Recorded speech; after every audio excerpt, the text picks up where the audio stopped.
this session is supposed to show you a flexible pavement design example using the guide, and also do a comparison with a couple of the documents you have here in Bangladesh.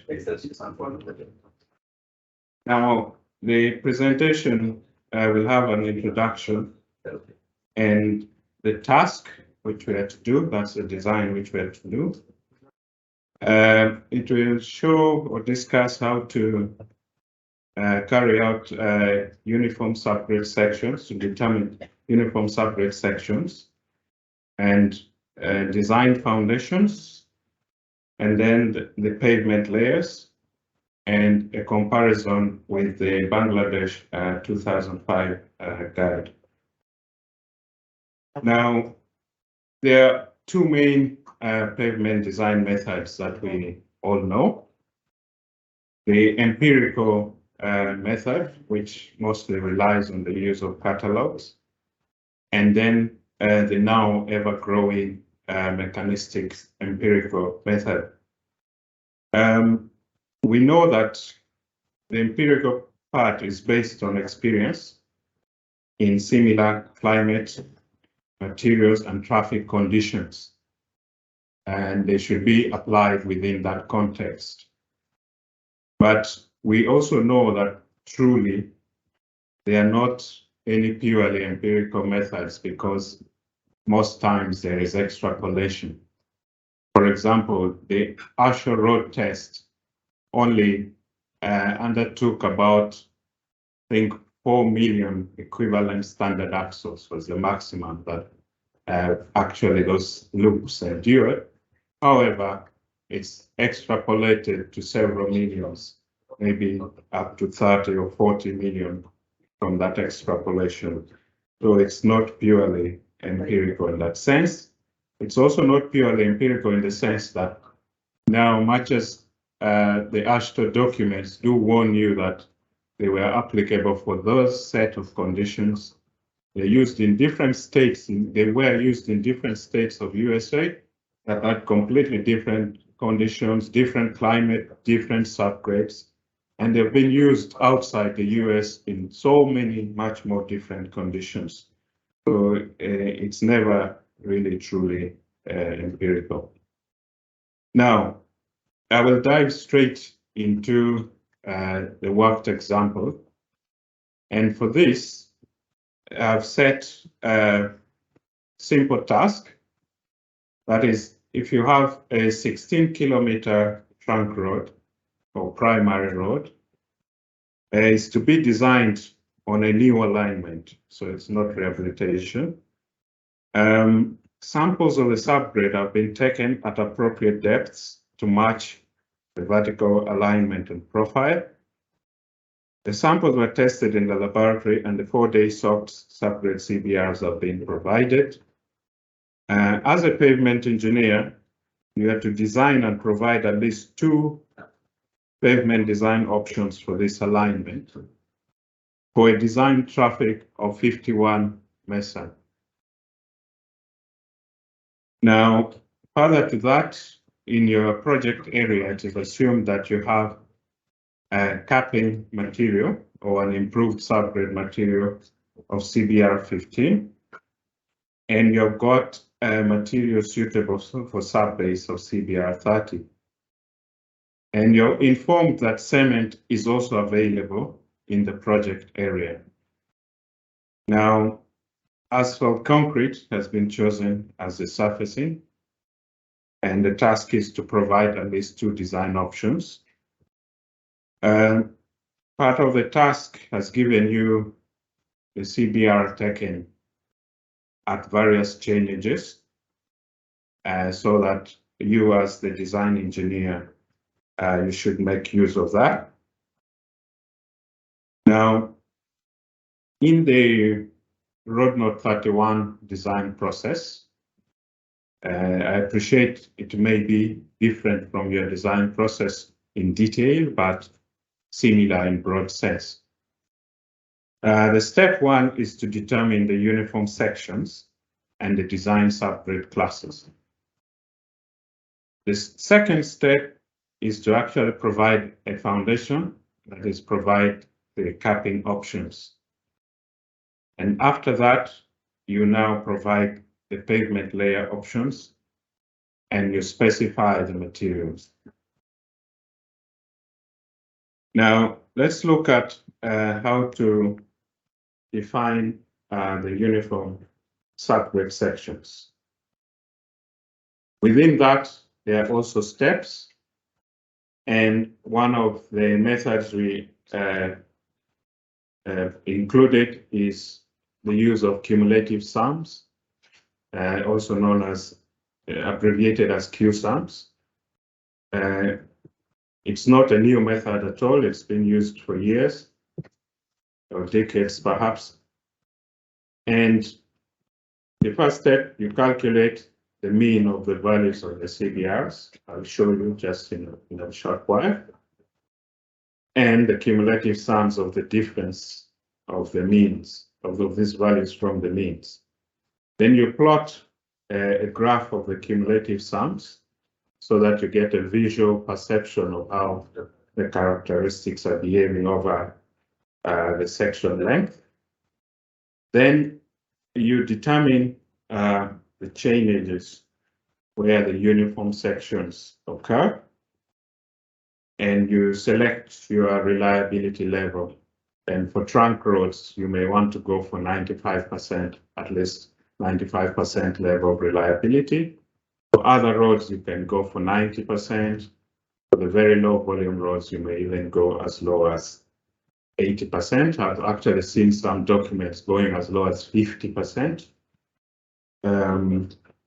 Now, the fifth step is you determine the design subgrid strengths for each of the sections, and based on that, based on the reliability level that you've chosen. Now, I'm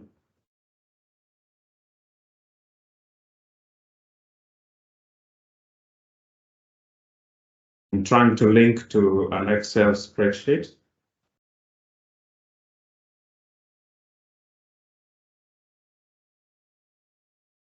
Hopefully it's still fairly visible at the back. Yes. Okay, so we were given CBR values at different chain edges for the 16-kilometer section that we had to design. Now, the process of determining the cumulative sums, you have to first find the mean value. Also, in some areas of the world is referred to as the average. So the average values or the mean values, depending on the common language you use here. Now, after determining the mean, you subtract each of the values from the mean. So in this case, it would be the mean, which is 7.1 minus, 7 minus 7.1. It really doesn't matter which way it goes. The graph will still show you where the uniform sections are. Now, after doing that subtraction for each of the values up to the end, you now start to cumulatively sum them. So it would be minus 0.1, add to that minus 1.1, you get minus 1.2, add to that 1.9, you get 0.7, and you keep summing this until you reach the last chain edge. Now, after you've done that, you now plot a graph of the cumulative sums versus the chain edge.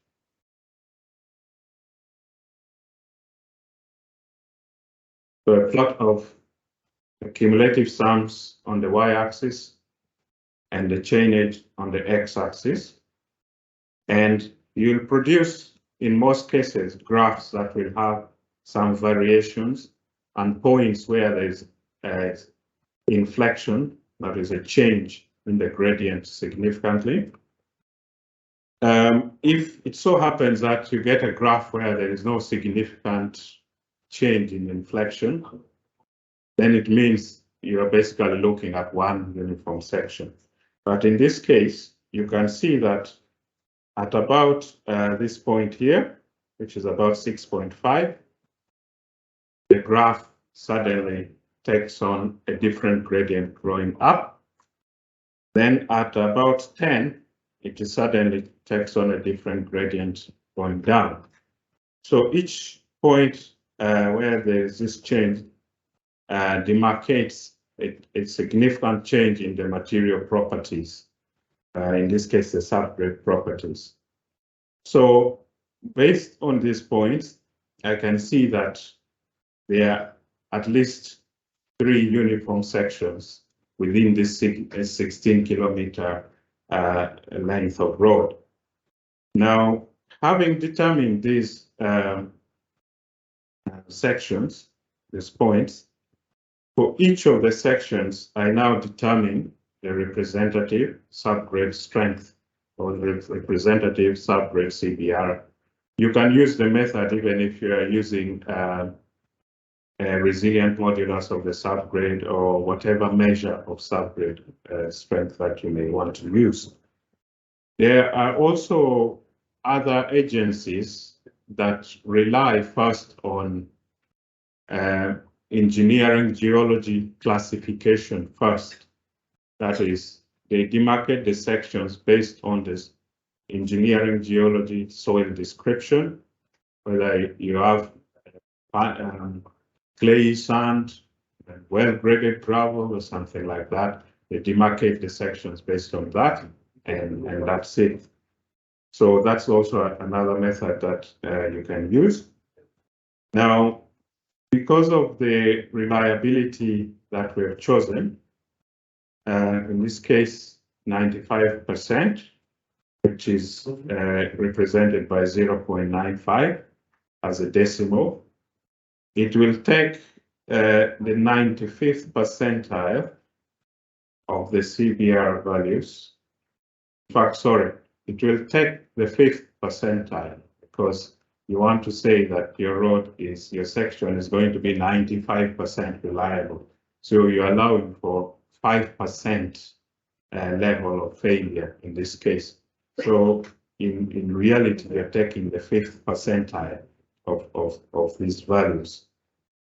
Now, the 5th percentile for the first section would give us a design CBR of 6%. And for the next section, it would give us 10.3, or you can just say 10%. And for the final section, it will give us 3%. Now, in the RN31 classification, this would be, the first one would be classified as an S3 subgrade, plus S3. It doesn't matter what you call it. What really matters most is the value, the design value of the CBR that you get. Now, after this, you would have, of course, determined these classes and now proceed with the next aspects. This is the graph which we just saw on the Excel spreadsheet. And these were the CBRs and the different subgrade classes. I've looked at the RHD 2005 Pavement Design Guide. I think you have 3 broad subgrade classes.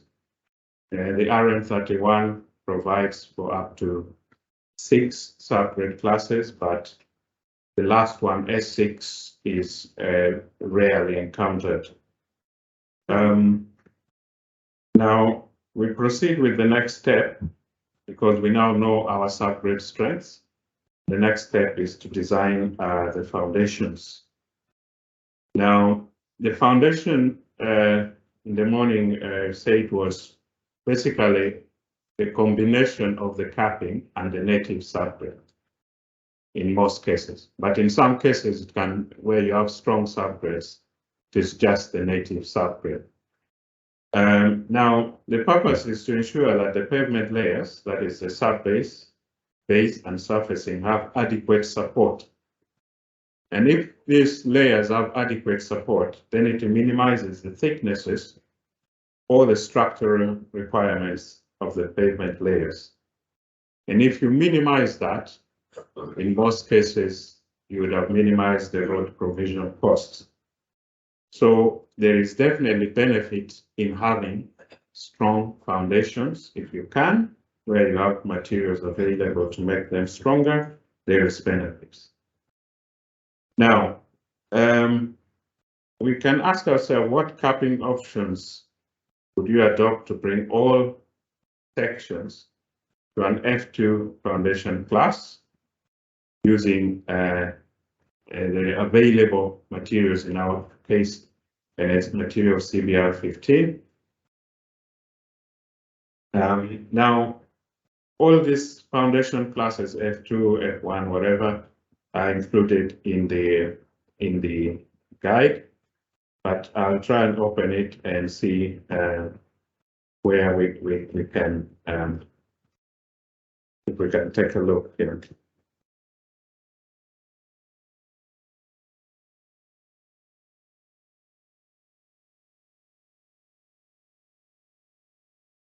Okay, so we see that foundation class F2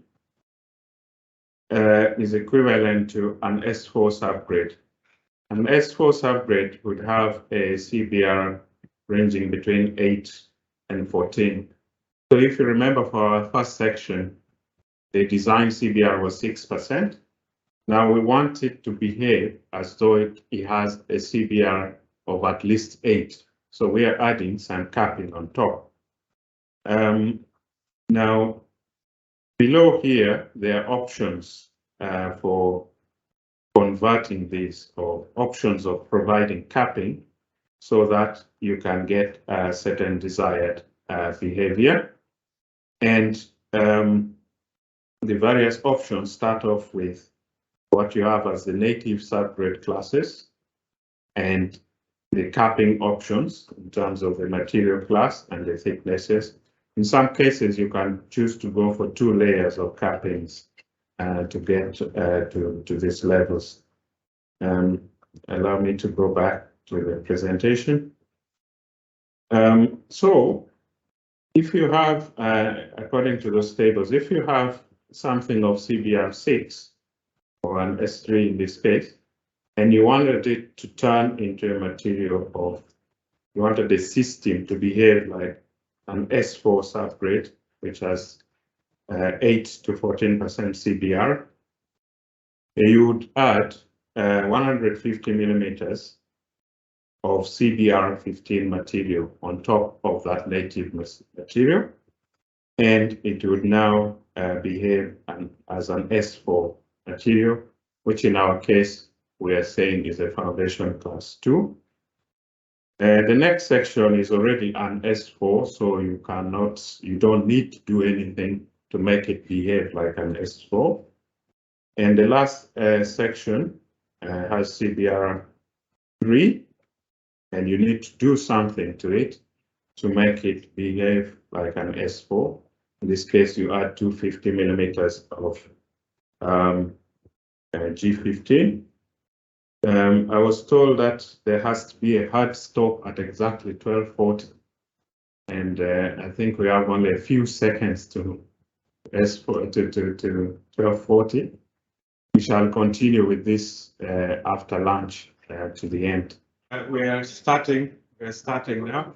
The chairman has given me permission to start.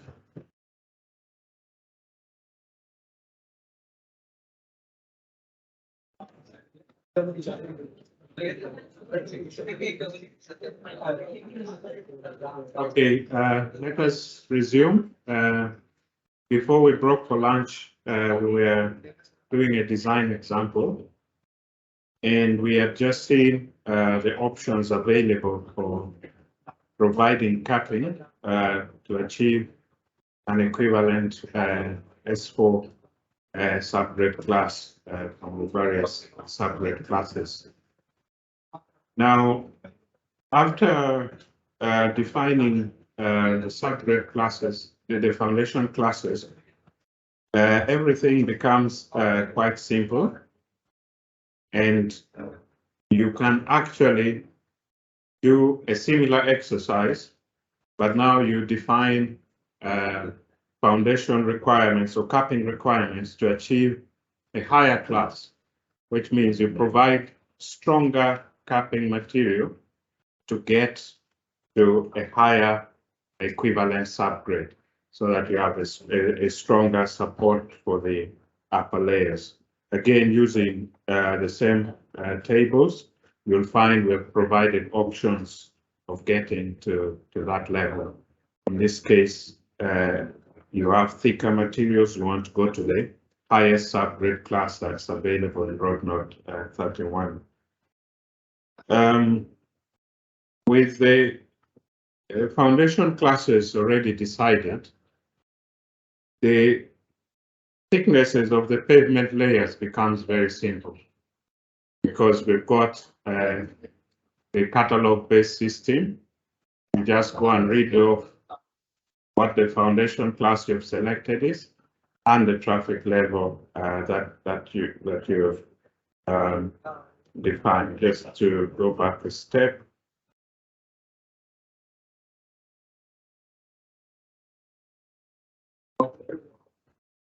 So you can see in this case, for example, once you have your foundation class defined, or the effective subgrade class defined, and you know your traffic range, you just read off the thicknesses that you require for your level of traffic.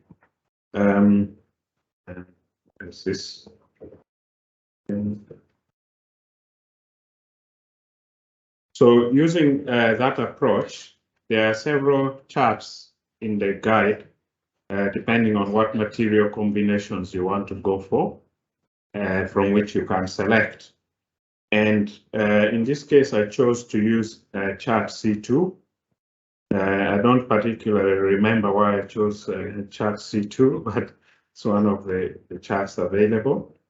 Now, in this case, for our level of traffic and the foundation class F2, you require the pavement layers of 40 millimeter asphalt on top of 60 millimeter dense bituminous macadam, on top of 175 ml of a granular base. Now, the road node provides 3 classes of granular bases, GB1 being the highest quality, GB2, GB3, and their specifications for those in the road node. As an alternative to the GB1 crushed stone material, you can have bitumen stabilized materials as an alternative. And bitumen stabilized materials can include anything from sands to recycled asphalts. So there's that option where you don't have the high quality granular base materials to convert to that. Now, as a sub base, in chart C2, it uses a cement bound surface. Now, the reason why we are going for cement bound surfaces is that they provide that additional rigidity in making sure that the pavement layers are fully supported, especially when it comes to asphalt surfacings. You want to reduce the strain as much as possible to minimize cracking of the asphalt layer. So when you provide stronger lower layers, that in a way permits you to reduce on the thickness of the asphalt that's required. But for this level of traffic at over 50, we always insert or make sure we have a dense bituminous macadam to support actually the wearing course, so that you minimize chances of failure. And if failure occurs, you can mill off just the 40 millimeters and relay with a stiffer material. Now, if we had used for the same set of conditions, we'd used the stronger foundation, which means we provided more high quality capping layers, then the layer requirements for the base and the cement bound subbase decreases because we already have the support from down. Now, I will also demonstrate using the structural number approach. We have got a chart E, which is at the back of the document. And in this case, it gives you, the chart gives you what is the structural number required for a given level of traffic.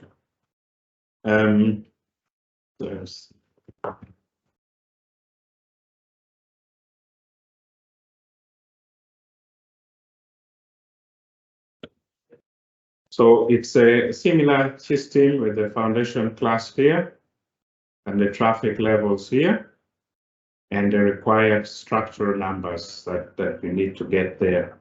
And once you know the required structural numbers, you can now use various materials to combine so that you achieve the required structural numbers. Of course, you'd have to have the layer coefficients of the various materials in order to be able to use this system. One thing to be aware of, during the lunch break, I had a discussion with one of you, and he talked about the influence of temperature on the modulus of asphalt. And asphalt quickly loses its stiffness with rise in temperature. And the rise is not linear. So as the temperature increases, the rate of loss is even higher. So make sure you have the correct coefficient for the stiffness of the asphalt that you use. In this case, we're using at 35 degrees temperature, road temperature, to get using the structure coefficients to get the thickness of the layers required. The advantage of the structural number approach is that you can adopt it to various materials that you'd have. You don't necessarily have to comply with or use the predetermined or predefined materials that we have in the catalogs. It's of course, the concept came from AASHTO or the AASHTO road test to use this approach, and you can play around with various combinations. In this case, I required to get 4.05, which I read from the catalog, and I adjusted the layers, the thickness of the layers to be able to achieve the structural number. So you can see that I ignored or neglected high quality crushed rock and instead went for a cement treated sand and as the base material that would be provided in this case, and obtained some thickness there. And I think I've been told that in Bangladesh you have quite a lot of sand, but little availability of rock. So again, it's the way in which you can customize this. Now, so I also got hold of the RHD 2005 guide, Pavement Design Guide. I'm not sure if it's still in use or if it's been replaced, but it is what I could get a hold of and said, okay, under similar conditions, what kind of pavement would I get? Again, going by the three sections that we earlier defined and the subgrades that are there. I went to table 5 in this guide, and in that guide you have got, I think, 2 or 3 subgrade classes that I can remember. But there's the one of CBR5, and you've got one range of 8 to 25. And then you've got those which are less than 5, which you have to do something to. So in the first one, where we had our CBR of 6, it meets the requirements of the class of 5, but doesn't meet the requirement of the class of 8 to 25. In the second one, second section, where we have CBR of 10, it meets the requirements of the 8 to 25. So we don't need a capping there as well. But the last section, where we have CBR of 3, it means we require a capping to it according to the guide, and it recommends, I think, 150 millimeters of CBR5 material if you have a subgrade of CBR3. Now, you then have a very simple chart where you select the pavement layers. In this case, it's 40 mil of the wearing course and 140 mil of an asphalt concrete road base, and that is applied at those traffic level of more than 50, and at those subgrade levels. Now, where you have the subgrade of 5, and in fact for the previous class of 6 as well, it requires at least some significant thickness of subbase, 300 mil of G25 material to that. Now, comparing now the 3, that is the 2 that we have got from the road note and the 1 that I've got from the guide, the Bangladesh guide, and putting them side by side to make the comparison. It's quite clear that the Bangladesh guide is considering a case where you don't have high quality granular bases. So you're using most of the material to provide an asphalt road base, and therefore that road base can sit on a subbase of G25. Now, the advantage of the asphalt road base that you have there is also in terms of climatic effects, that should you have any cracking or defects up on the surfacing or on the wearing course, there's less likelihood that any moisture or water ingress will make it down to the lower layers and weaken the whole pavement. So that is what I've observed, which is quite key in that respect. Whereas in the road note, we have given the option of either having a high quality granular base or a bitumen stabilized material, can be bitumen stabilized sand for that purpose. But we are including now a cement bound subbase, which US has excluded. And the advantage in this respect is that because of the stiffness from the cement bound subbase, it's allowed us to have a thinner layer of the asphalt, or it can allow us to do that. And that's reflected over the 3 sections. Basically, the Bangladesh Table 5, as I've said, uses that thicker pavement, asphalt pavement, but no crushed rock base. It utilizes subbase of CBR25, whereas in road note 31, our lowest quality subbase is CBR30. 5% difference. Now, it's of course, as I've said, good where there's scarcity of crushed rock and high spec subbases, and there's a need to minimize the water ingress. Now, on the flip side, on the road note 31, it's useful when cement or hydraulic binder is available. and asphalt is expensive. Just allow me to go one step back. Okay.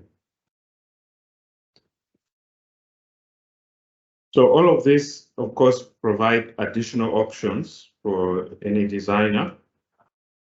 And I did a similar comparison used for the LGED Road Design Standards for Rural Roads 2005 guide. But I realize, of course, this is limited to lower traffic levels. I think the maximum I saw there was 2 million. For that, I just set a simple question. I don't know whether it's pronounced as Upzilla or Upzilla type 4, which I found. Upzilla, okay. I found Upzilla type 4. And say the design traffic of 2 MESA and a native subgrade of 4%. I chose that to see how the two would interact, how they would compare. Now, the guide is actually, and it's very easy to use. You can use it very, very quickly and come up with some designs. Now, what I noted was the use of the bitumen carpet, I think bituminous carpet of 40 millimeters. And then on top of that, a single surface treatment, I think with 12 millimeter stone is applied. Now, in the road note 31, at that traffic level, we have split it into two categories, two major categories. If you have what are called tertiary roads, which are possibly rural roads, then you go for a different level of reliability and different specs. But if you have a primary road, a road of national importance, but carries very, very low traffic, then you have a slightly higher standard, as shown here. So in the low volume road standard or the tertiary road standard, we tend to advocate for double bituminous surface treatment, or if you have weather or climate problems, a triple bituminous surface treatment, which in the end turns out to be about 20 to 30 millimeters thick. Now, of course, the more layers you have in the asphalt layer, the less the chance of water ingressing to the lower layers of the pavement. Now, I've also noted that in the LGED manual, you are using a water-bound macadam base of 150, 150 millimeter thick. In the road note, we're going for material that can give you, mostly they tend to be weathered rocks, mostly giving you CBR of at least 80. In the primary roads category, we are going for slightly lower spec of granular material, GB3, or you can use a macadam base as well, which would make it similar to the LGED guide.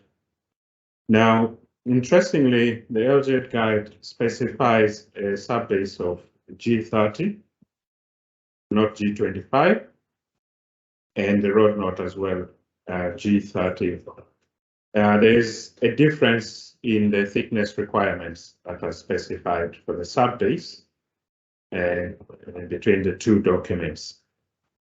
Now, the capping layer in the LGED guide is G8, whereas in the road notes, for the low volume roads, it's G15, but for the high volume and the primary roads, you can use G15, or one of the options of capping also allows G8 to be used for capping at a thicker, much thicker level. Now, where I find it interesting is that both sets of documents put some emphasis on the native subgrade, that you have to process at least 300 millimeters of the native subgrade and make sure that it complies with some requirements. Many countries limit this to 150. They only process the 150. Now, the benefit of the 300 is that it's at least giving you some assurance. You're actually, in principle, trying to build up the stiffness of your foundation to make sure that what you have down there is at least providing you some reassurance in that respect.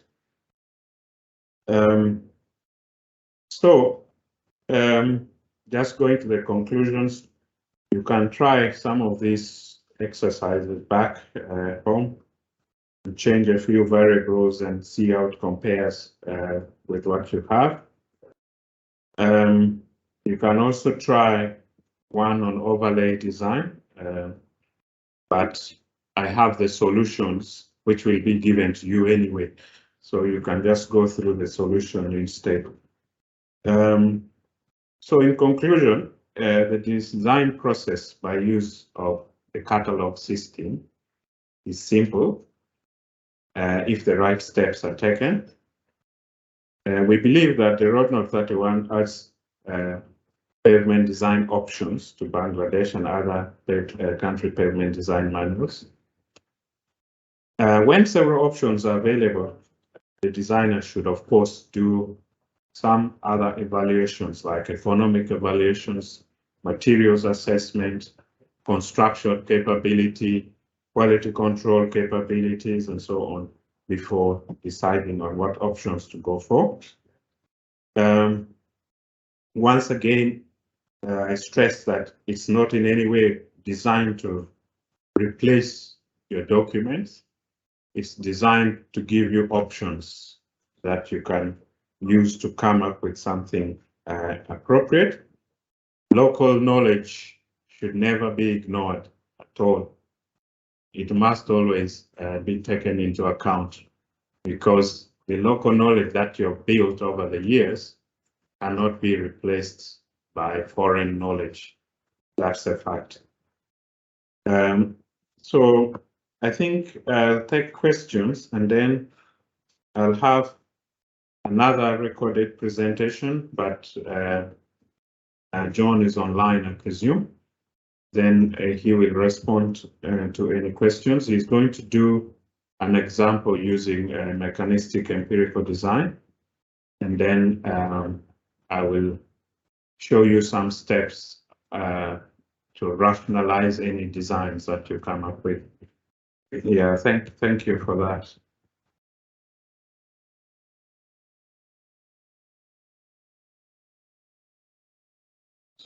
Yes, please. In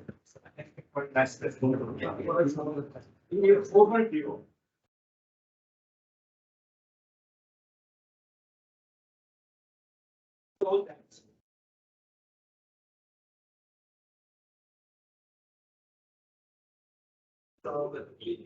so the overseas notebook when one is trying to or statistic using the existing patient who be giving us their service.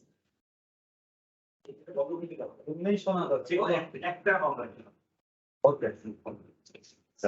So in your overview, got to learn that. So your statistic the whole between just there unbound. So can you show any on how do you have to give that some severe value or equivalent granular layer equivalent thickness in your the template? So this is one question. Another is so that will make us some understanding that if you reuse those material in 100% or in combination with the margin there, so how much will be the severe? So if you prepare some catalog, maybe it will need some extra testing or some research work. So that will help And another thing is that, so in your CBR value, so maybe for every kilometer you are taking the CBR. So is it laboratory based slope CBR or in situ? So if it is in situ, so shall we consider our seasonal variation or only the CBR condition that's during the rainy season? So these are. I think let's have more questions. I can start. Okay. Can you hear me? Yes, I can. Yes. So, the idea I was thinking about what Professor Justin said. For example, we need to calibrate, we need to adjust our design or catalog based on RM31, but we need to change the value because of the local materials. So, what approach do you suggest that for recalibration of this design standard for local equipment and local materials? For example, in case we have subgrade, we have very soft soil in many cases. So what if I want to calibrate this whole catalog according to our need? So where should we start?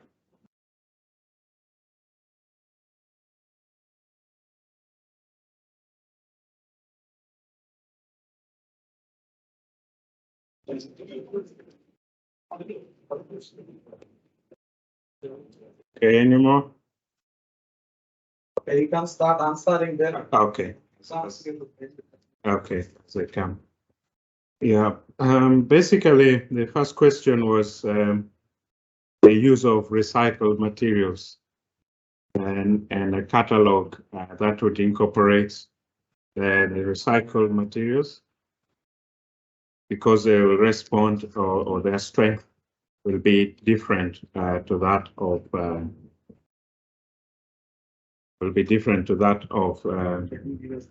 the other common unbound materials. And it's a very powerful question indeed. And we had during the drafting stage, we had a lot of debate on that.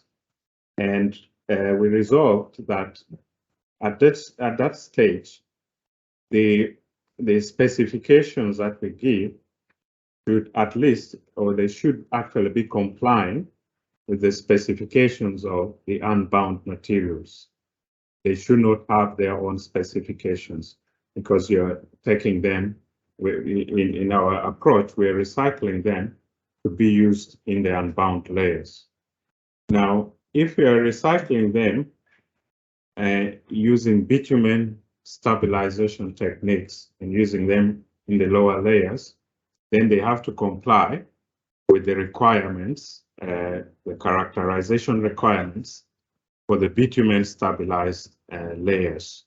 So that's how we were looking at them, that they have to comply to these standards. So in that respect, we then did not produce a specific catalog saying this is for recycled materials. In terms of CBR, the question was whether we were using laboratory soft CBR values or in situ CBR values. We appreciate that in some cases, access to good laboratory testing facilities could be a challenge. But in our approach, we are now using strict laboratory soft CBR values, mostly because of two reasons. One is sometimes the project demands are that you'll be required to do your exploration investigations in the dry season so that you meet a target date of producing a design. And you cannot say to the client that I'm waiting for the rainy season to come. They would not accept that. And the other aspect as well is that in situ, there's a lot of variation of density, even of the same material. And the density definitely affects the CBR or the strength, whatever measure used, significantly. So it would not be a standard condition. So we prefer assessing it in the laboratory in a soft condition and then you control the density at the time of construction by ensuring that there's good compaction, which has achieved the MDD determined from the lab. Nevertheless, in some conditions, you may not have laboratories, but I would definitely recommend laboratory testing. There was a question on calibrating road knot, the materials and thicknesses in the road knot 31 to the local conditions. The question was, where do you start to calibrate this? We actually think that it's quite simple in that you have almost all the tools at your disposal already.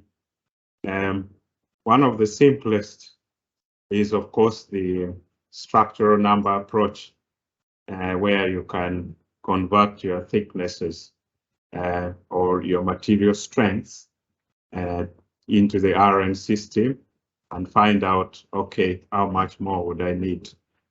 The other approach which you can take is to model it in a mechanistic analysis software.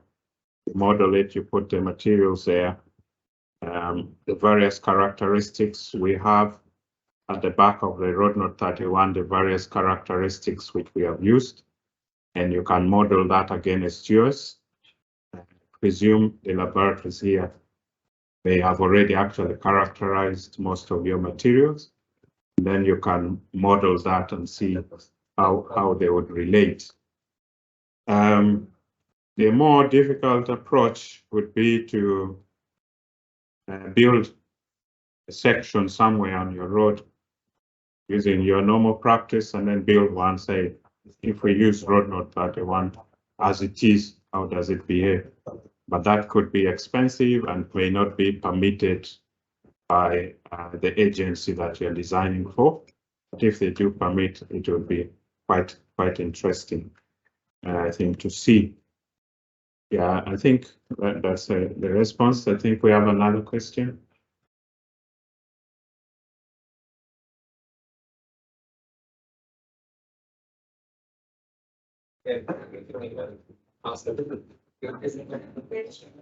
For recycled materials goods in unbound layers. But BRN have already research projects ongoing that recycled materials to use in the binder or bituminous layer. So, what is the view of TRL about using recycled material in bituminous layer and there is a capital consumption in that's not one question. And another question is you have shown us maybe because like TBS. So before some months, I think we have a discussion about this TBS. But our one of the discussion was that if we use TBS strips, it will produce bleeding, and also the one reason to use the TBS is to for the speed resistance, to increase the speed resistance, and TBS will reduce that advantage. So, what is the view of TRF about using TBS and what cases we can use, or if we can really use TBS in our roads? Thank you.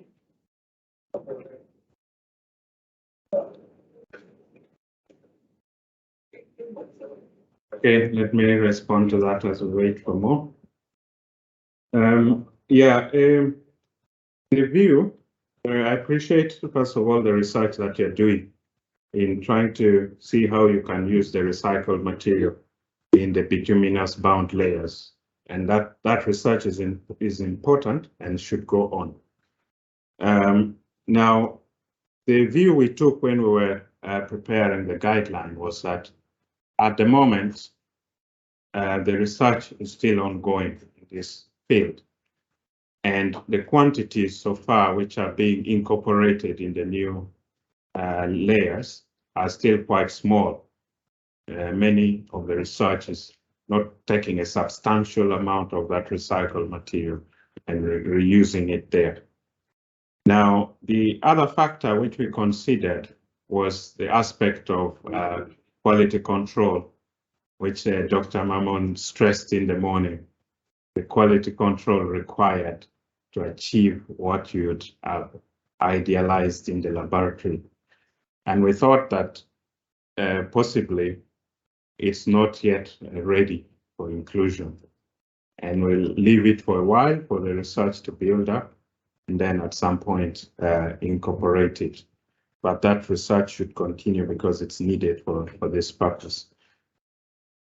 The DBST and bleeding, yes, it's true.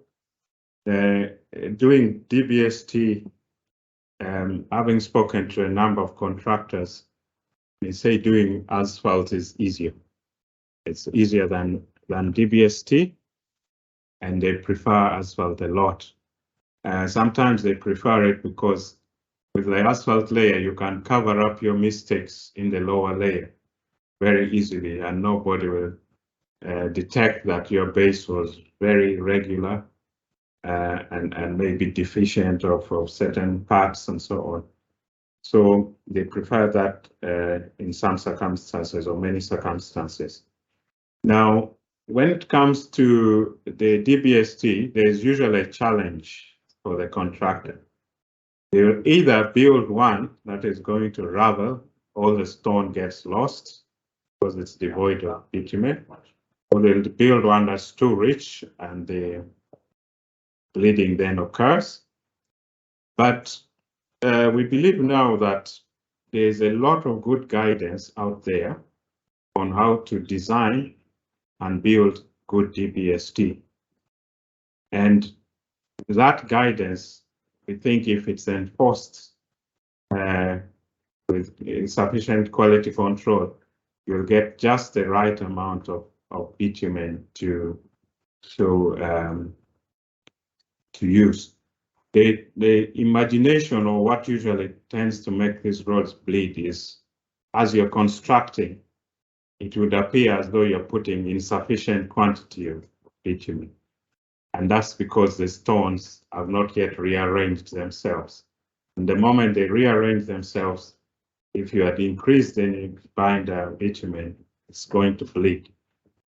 The other approach of overcoming this bleeding is to, if you're doing a real life project, is to open up some sections earlier. And so the contractor and the supervising engineer have got to work in tandem. But if you're going to do a project which has DBST, early on in the project, build a short section and open it with some application rates that you know, and then see what happens if you have over-applied or under-applied. Also, an addition to that is that when the first layer is applied, it's very, very important to allow that first layer to bed in and reorient. If you rush the second layer after the first, it will bleed because the first layer hasn't yet reoriented, and now you have applied the binder, it's going to bleed straight away. So it's more of a question of quality control, really. The other aspect of specification, I'm not sure about the Bangladesh specification, but most specifications, when they are providing that bitumen quantity and the stone quantity in the contract documents, they make it clear that it's provisional and the true rates are determined during the project. But some places, they take that provisional as the real one, and it could lead to problems. So, yeah, so that's that. Thank you.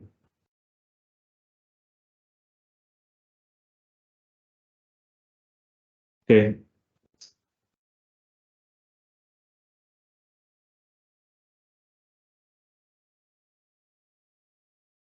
Yes, thank you very much, and thank you, the audience, because we had a very good discussion in a way. But what I wanted to focus is the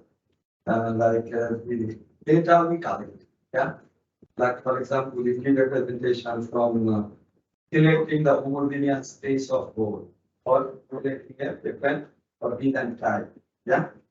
So as I have been working in rural department and I get the technical services with some of my colleagues who is training in the best level. So the thing is what I found it interesting and challenging to me like this. What is the number of sample required? That the sample techniques. Like for 200 kilometers, we put only 3 numbers of data we have, for example. So the thing is, we don't have a in the guide, I know after I study statistics, the theory of sampling, the sampling, the theory of large numbers, what is the representative type of sample, but know-how of the, because it is for granted. From there, I know that the engineers must know the sampling techniques. There is no way to teach them. But as I've said, that over the years, we learn some knowledge, and we should not give this knowledge away overnight. So this is the basic problem I found in this country, that many of our engineers have some deficiencies of selecting the number of samples. If you cannot, devise the sample techniques, or right number of samples are not there, then you will not be going for a good, input for the design you are getting. So that system has not been established as far as frozen ice department is concerned. So my point would be, like for example, if I want to go for a mixed design, so there have been a standard way of doing things like, you have to go for a target main strength is this, or like there, and as per whatever is there. So I would be requesting at least give some indications of sampling techniques. So if that sample is not correct, whatever exercise we are doing through these your graphs, no graphs, everything. So everything will be wasted. So I will be putting my emphasis on there so that we can get this right number of samples and selecting, if I get something, some outliers are there. So while you are going for a 90% confidence level, for example, so how to put that thing that is a representative one, that would be a big challenge, but I'm not expecting that it should be there, but in line or something should be there that appropriate sample techniques should be used so that you can get a right input for your design chart. That is one thing. And the other question rightly raised by one of our officers said, yes, I have the same experience. Like if we have a bituminous material and allow them to use in the subsequent underneath layers, so processing of that material is very difficult. I think one of my colleagues is still there. So we did this same exercise for building our roads here in the national highways. We put like for 3 years, we can could not take that risk. Okay, so we can allow this sort of mixing things so that we can use it for only 3 years, because after 3 years we are going to reconstruct that road. So what could we do for these 3 years? Okay, scarify, bring out that upper layer, we got my point. Then mix it or crash it, prepare it, and then after that you put a layer for 15 millimeters or something. But our observation from there is, so its density is very low. You cannot compact to the level, and if some water goes inside, that is very detrimental for the overall service life of that type of. Recently, I visited one of the sites. I found that through the local technologies, they crash it in a nice way, in a better way. The Gopalganj I saw. It's a huge amount of stack is there. They prepared this bituminous layer in such a good way so that it can make it in a subbase layer or something. But your one point you clarified that you don't need to write a separate specification for that. Yes, indeed. But the thing is, if you want to tell them that no separate specification is there, but it should meet the specification of subbase or something like that. The layer we are going to construct could actually allow for using this, but still this thing a bit tricky, I would say. This is observation. Last point I want to make, when we are actually going for the developing or giving a design. Yeah. So while we are giving this design, different charts are followed. Yeah. But my understanding is that as we do the mechanistic empirical norm, we even do this historic empirical design. But the thing is, it takes quite a bit of time for doing this exercise. Rather, as we have said, NDB has we debated it as a straightforward way of doing things. Because if you go put this fix and you can give a efficient design. But my last question, this is the case I will be taking, but other things are more observational. So if we just allow for type design for the chart, your ultimate objective is to make this system quicker, faster, and economic one. So the thing is, what could be the optimum traffic level in terms of economy? If we want to develop an efficient economic design, what should be the maximum traffic for that? Development, or what are the types of road where we can straight way apply this one? LGD is trying to do these things, but the design request that we are facing, I would be also opting for getting a different sort of tariff, sort of feeder roads or district roads. That's in our case. We can apply that. Just a bit of discussion. So can we just go for a type design rather case by case design? Thank you. Okay, thank you. Very, very challenging indeed. Yeah. On the issue of sampling frequency, yeah, it's good that you brought that up. The challenge, as we've seen it, is that you'll find different agencies where they have specifying different sampling frequencies. In some cases, documents do not tell you any sampling frequencies. What I'm sure of is that in our road note, at least under rehabilitation, we have given sampling frequencies. I'm sure of that. I can't remember offhand, but I think in sampling subgrades, we have also given sampling frequencies at which you should take the materials. And it's very important indeed, because as you have said, all of the subsequent things depend on how you sample. If you sample every kilometer, you're less accurate than somebody who has sampled every 250 meters. And in most cases, the difference in cost is not much compared to somebody who did every kilometer, someone who did 250. The difference in the whole scheme of the project will be small. So more frequent sampling is often advised. And I think we sort of recommended, I'm not very sure because I'm thinking from my head, I think we recommended about every 250 meters to sample, take a test bit, get proper information, but I'll need to check. Processing of recycled materials, yes, it's for the same reason why we didn't carry it to the upper layers, the challenges that are still faced in the real life world of processing these materials, getting the strength requirements, the durability requirements out of it.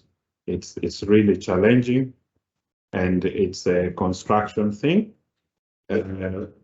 I think in our guide, we have given some proportions that are acceptable in some cases. We don't take the whole bulk and put it back in some proportions, and I think even some additions of other binders like cement in it. On the issue of the economic level at which you can just take the catalogs and use them to save time, I have not done that calculations, and I don't think my colleagues have done so. Now, that being said, in another project we're doing, I think the country decided that if they have a road that's being designed for less than 60 MESA, they're going to just pick the catalog and go. Anything above that, they want a lot of evaluation using different options.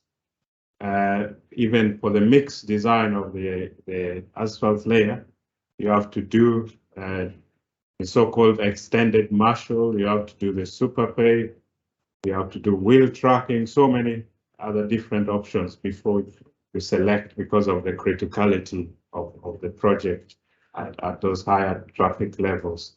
So it's quite significant.